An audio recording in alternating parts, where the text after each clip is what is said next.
Halo teman-teman, perkenalkan saya Dian Sapitri. Pada kesempatan kali ini, saya akan membahas tentang SWOT dan rantai nilai.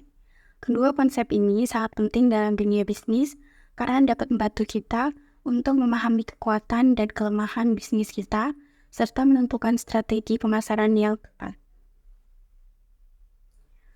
Mari kita mulai dengan SWOT. SWOT adalah singkatan dari Strengths, Weakness, Opportunities, dan Threats. SWOT analisis adalah suatu teknik analisis yang digunakan untuk mengidentifikasi faktor internal dan eksternal yang mempengaruhi kinerja suatu organisasi atau bisnis. Pertama-tama, mari kita bahas tentang kekuatan atau strength. Kekuatan adalah faktor internal positif yang dapat membantu bisnis kita mencapai tujuan. Contohnya, keahlian karyawan, kualitas produk, atau reputasi merek yang baik. Selanjutnya, kita akan membahas tentang kelemahan atau weakness. Kelemahan adalah faktor internal yang negatif yang dapat menghambat bisnis kita dalam mencapai tujuan. Contohnya, kurangnya sumber daya manusia, kualitas produk yang buruk, atau kurangnya pengalaman dalam bisnis. Kemudian, kita akan membahas tentang peluang atau opportunities. Peluang adalah faktor eksternal positif yang dapat membantu bisnis kita mencapai tujuan. Contoh, pasar yang berkembang, perubahan tren konsumen, atau kemajuan teknologi.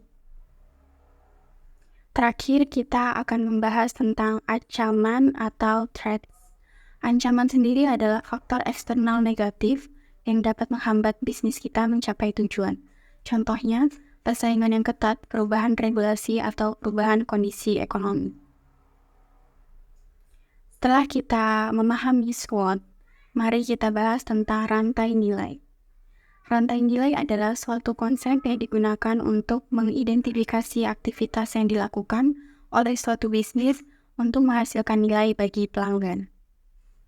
Rantai nilai terdiri dari 5 tahap, yaitu inbound logistic operation, outbound logistic, marketing and sales, dan service. Tahap inbound logistik mencakup aktivitas seperti pengadaan bahan baku dan manajemen persediaan. Tahap operation mencakup aktivitas seperti produksi dan manufaktur. Tahap outbound logistik mencakup aktivitas seperti pengiriman produk ke pelanggan. Tahap marketing dan sales mencakup aktivitas seperti promosi dan penjualan produk.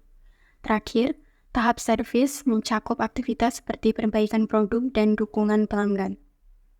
Dengan mengembangkan strategi pemasaran, kita perlu mempertimbangkan setiap tahap dalam rantai nilai dan memastikan bahwa setiap tahap berjalan dengan baik.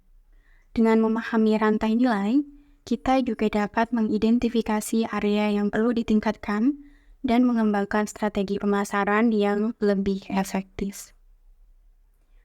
Itulah pembahasan singkat tentang SWOT dan rantai nilai.